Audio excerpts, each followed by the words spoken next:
tomato video number 2. Green tomato bundt cake. That's right, a bundt cake. And it has raisins in it. I use regular raisins. You could use golden raisins. You could use Indian green raisins if you can get those. I think there's green raisins from Iran that you can get sometimes in a specialty store. Those would work good in there. I use cinnamon for the little bit of spice in different recipes today, though you could use a lot of different things like chai seeds. But I really like the bundt cake. It's moist, it's soft, and it's really tasty. I like the brown sugar in there. So I'm going to show you how I made that. So first we're going to start with our recipe. Diced tomatoes.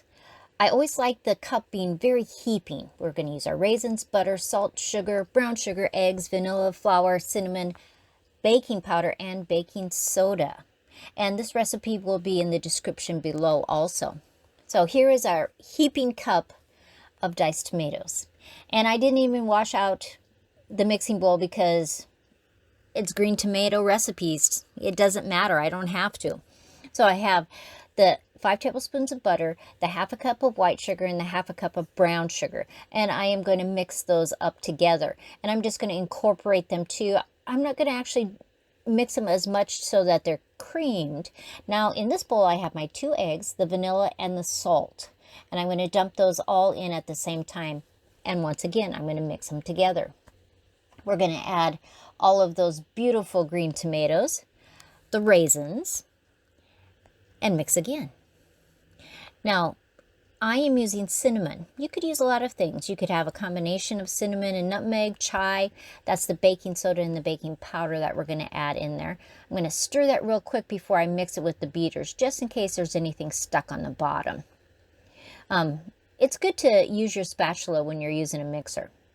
Then we're going to add 1.5 cups of flour. And the mixture will be very thick. You could add nuts to this also and it would be real tasty. But since I added nuts to the green tomato bread, I'm not going to add the nuts today to this. And I like bundt cakes. They don't take as long to cook and they're just moist and fabulous. So I've sprayed my bundt pan and I'm just going to go around and just scoop that thick batter in there, trying to get it pretty even all the way around. And then you can always take your spatula and just move it around so it's even on all sides of the bundt pan. And our oven is set at 350 degrees. It'll take about 40 minutes for this to go. And my tomato bread is still cooking, so I'm going to put it right alongside. And it's been in for about 15 minutes, so they should all be done at the same time.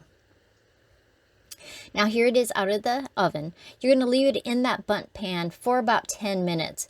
And then you can turn it over onto a pan and it'll just pop right out for you.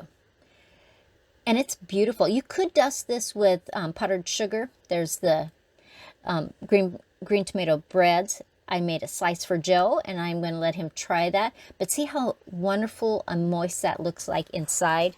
It is a fabulous cake. I'm going to try the green tomato bundt cake first. Has a little bit of butter on it and it's pretty warm still. So Joe, have a taste.